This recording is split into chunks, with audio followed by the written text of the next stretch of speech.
Oke, halo kakak-kakak Asdos dan teman-teman semua. Pada kesempatan kali ini saya akan membahas mengenai tugas satu yang sudah saya kerjakan ini. Jadi ini saya ada kolaborasi dengan salah satu teman saya dan berikut adalah referensi yang saya pakai untuk tugas ini. Oke, jadi sebelumnya saya bakal jelaskan kalau di sini saya bakal lebih banyak bahas mengenai implementasinya, terutama di garis besar saja. Dan yang untuk hal-hal yang saya anggap tidak penting, saya tidak akan bahas terlalu lama. Oke, jadi langsung saja saya bahas untuk pre-processing. Sebenarnya di pre-processing ini bagian terpenting yang cukup signifikannya itu bagian yang ini. Jadi yang ini saya sempat cek di Kaggle, kalau ternyata eh, kolom seks ini ternyata ada M, F, dan I. Jadi yang I ini ternyata infant, maksudnya anak-anak.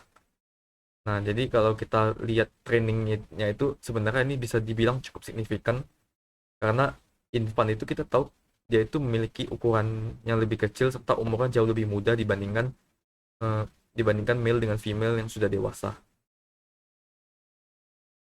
Ya ini sisanya mungkin cukup cukup self explanatory. Jadi saya mungkin langsung saja bahas yang linear regression. Nah, yang linear regression yang ini cukup straightforward karena ini kita sudah tahu fungsi hipotesisnya W transpose kali X. Dan karena W-nya itu vektor, kita cukup dot product aja. Dan kita dapat berapa hasilnya. Sama dengan cost function, karena sudah ada, jadi cukup straightforward. Kita tinggal implementasikannya seperti ini saja. Nah, kali ini kali ini untuk implementasi linear regressionnya itu akan menggunakan stochastic gradient descent. Yang mana pada dasarnya itu stochastic gradient descent itu akan iterasi ke setiap sampel data yang ada, dan dari masing-masing sampel data yang ada itu dia bakal nge-update weight-nya itu. Jadi beda dengan batch. Kalau batch kan dia dapetin semuanya itu baru diupdate. Kalau ini setiap satu sampel baru dia update terus. Oke, nah untuk stopping kriterianya, kalau di slide itu kan ada beberapa. Yang saya pilih itu saya pilih berdasarkan normnya itu. Normnya kita cek norm misalnya week sesudah dengan week sebelumnya itu apakah selisihnya itu sudah sangat kecil atau belum. Kalau misalkan selisihnya sudah lebih kecil dari epsilon yang ditentukan, dalam hal ini saya pilih 10 pangkat min 3, nah jadinya itu dia akan mengembalikan nilai true, yang berarti sudah dianggap konvergen dan bisa berhenti. Nah, jadi ya implementasi linear regressionnya ini saya buat kembali dalam NumPy karena lebih cepat. Dan nah, dan ya ini sebenarnya mirip dengan yang sebelumnya, cuman saya ubah dalam NumPy saja. Nah, mungkin yang berbeda itu ketika kita mau fitting datanya itu. Nah, ketika kita mau fitting datanya itu, ya pertama saya pakai yang is convergent tadi, sama karena berhubung di template ada pakai max iteration, saya tambahkan saja. Jadi saya tambahkan saja itu eh ya cek iterasinya itu biar jangan sampai lewat dari batas. Nah, terus yang mungkin saya pengen jelasin itu untuk week awalnya ini saya pilih min 20 karena ketika di training saya ngerasa week yang ini lebih cepat untuk konvergen, sama tidak ada cerita, tidak ada kasus ketika dia apa tidak tidak konvergen lah. Nah, terus eh, ya jadi setiap kali kita iterasi itu kita jalanin stochastic gradient descent secara terus menerus.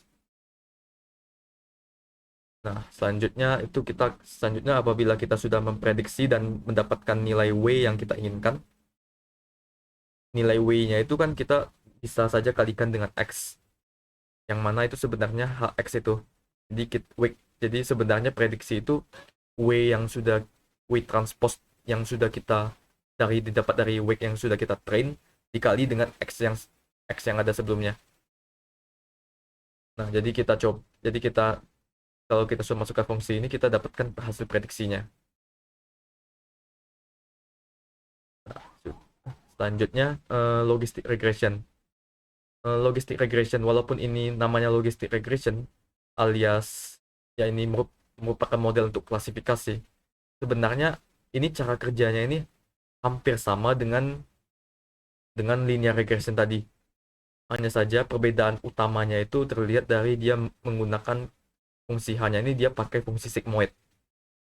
Jadi kalau kita lihat fungsi sigmoid itu dia dia fungsinya itu cukup efektif lah untuk memisahkan sebuah label yang 0 atau label yang satu. Nah, yang ini sebenarnya mirip dengan linear regression. Mungkin weight ya, bedanya weight pertamanya saya pakai satu, sama stopping kriterianya saya pakai iterasi biasa saja. Dan ya ini sisanya sebenarnya stochastic gradient descent, sama seperti linear regression sebelumnya. Selanjutnya ini predict probability.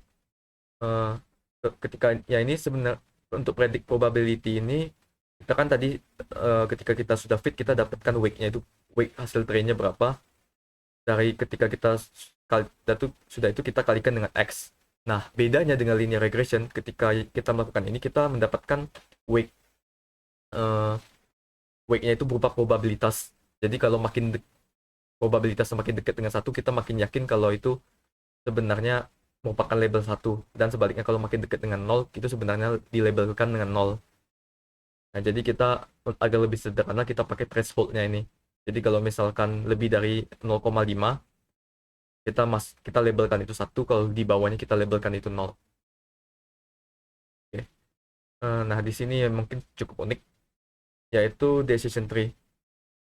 Decision tree itu pada dasarnya hampir mirip dengan, pada dasarnya ada banyak implementasi, dan salah satu implementasi yang saya pakai itu, ya, jadi implementasi yang ini dia hanya pakai satu fitur aja. Jadi misalkan kalau fiturnya itu kita sudah ambil sekali, dia misalkan fiturnya kita sudah ambil sekali, fiturnya itu kita nggak bisa ambil lagi. Jadi jadi fiturnya unik, fitur yang diambil untuk nge-splitnya itu unik. Sama untuk implementasi kali ini kita pakai entropi. Ya, ini kode untuk entropi, sama ini untuk information gain beserta remindernya. Nah, mungkin saya pengen bahas di sini untuk select boundary, karena ini merupakan eh, karena datanya itu kan ada yang continuous itu ya.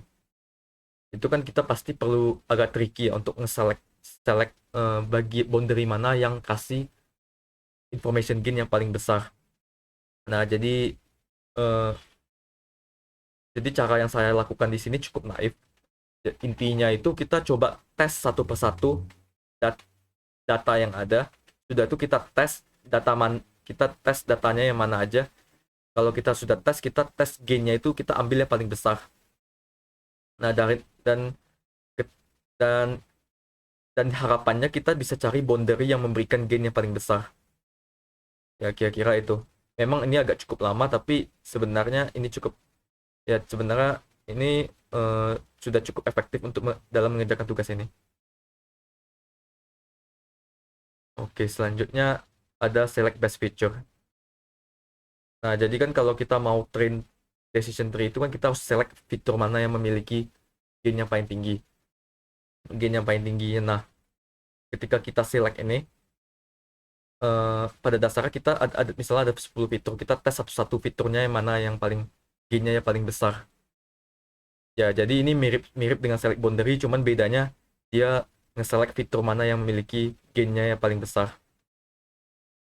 Dan sama ini dia juga pakai select boundary, jadi ketika dia tes satu fitur, sudah itu misalnya fitur A itu dia cari dulu boundary-nya yang mana yang paling tinggi, sudah itu dia dapatkan gainnya, baru kita teruskan ke fitur lainnya, dan fitur lainnya itu kita tes lagi, baru kita ambil fitur mana yang memiliki gain yang paling besar.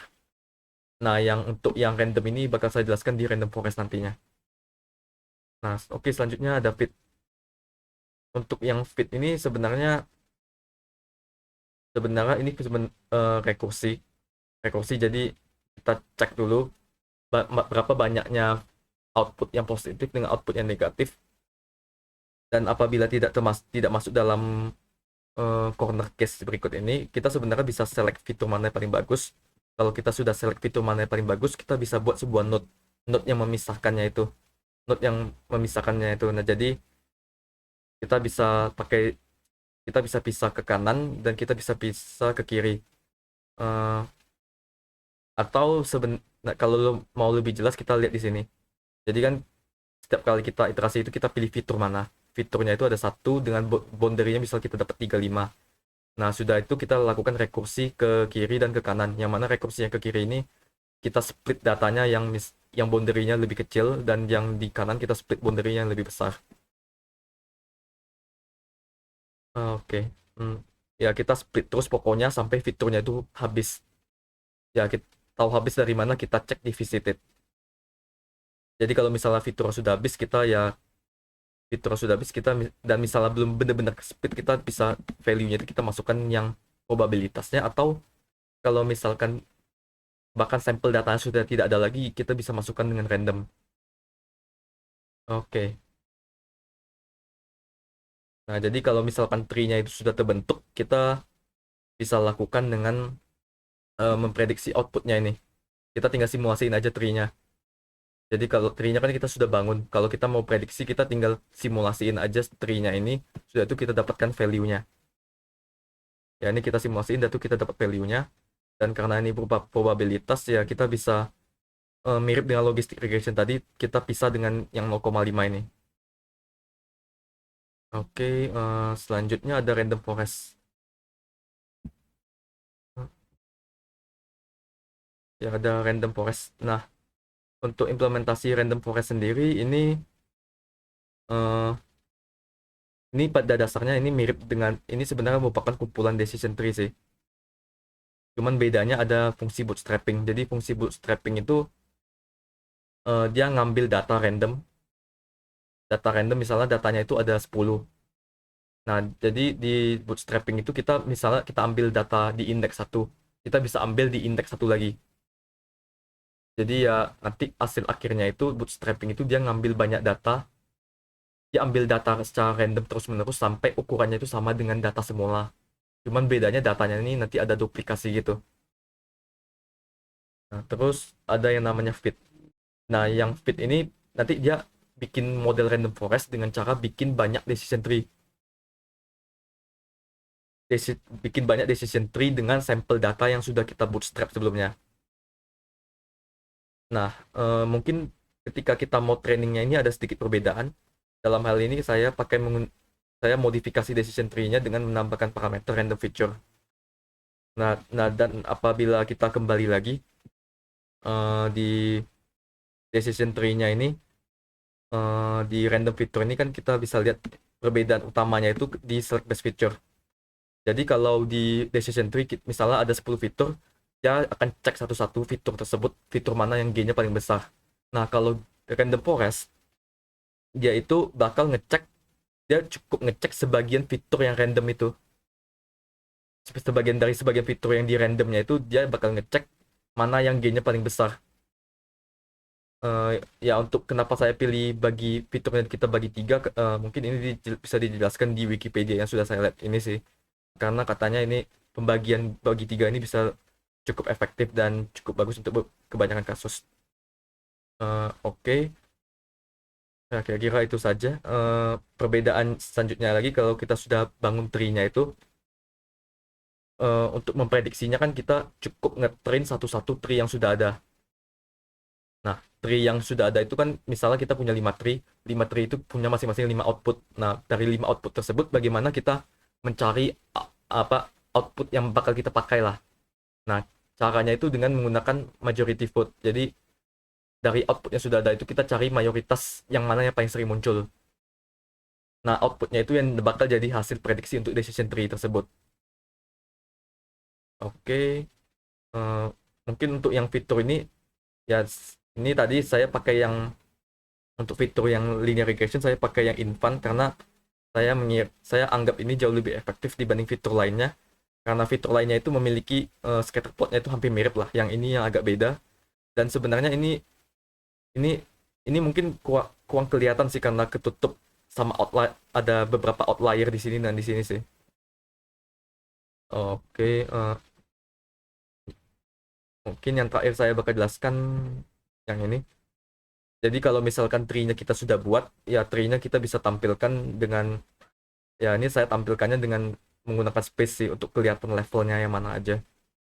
Ya sebenarnya ini sama aja dengan yang ini sih. Oke, ya kira-kira itu saja video kali ini. Eh, untuk analisis analisis kenapa hasil yang didapatkan bisa demikian itu bakal sudah saya bahas lebih jauh sih di bagian analisis. Dan ya kira-kira itu saja. Terima kasih sudah mau menonton video ini.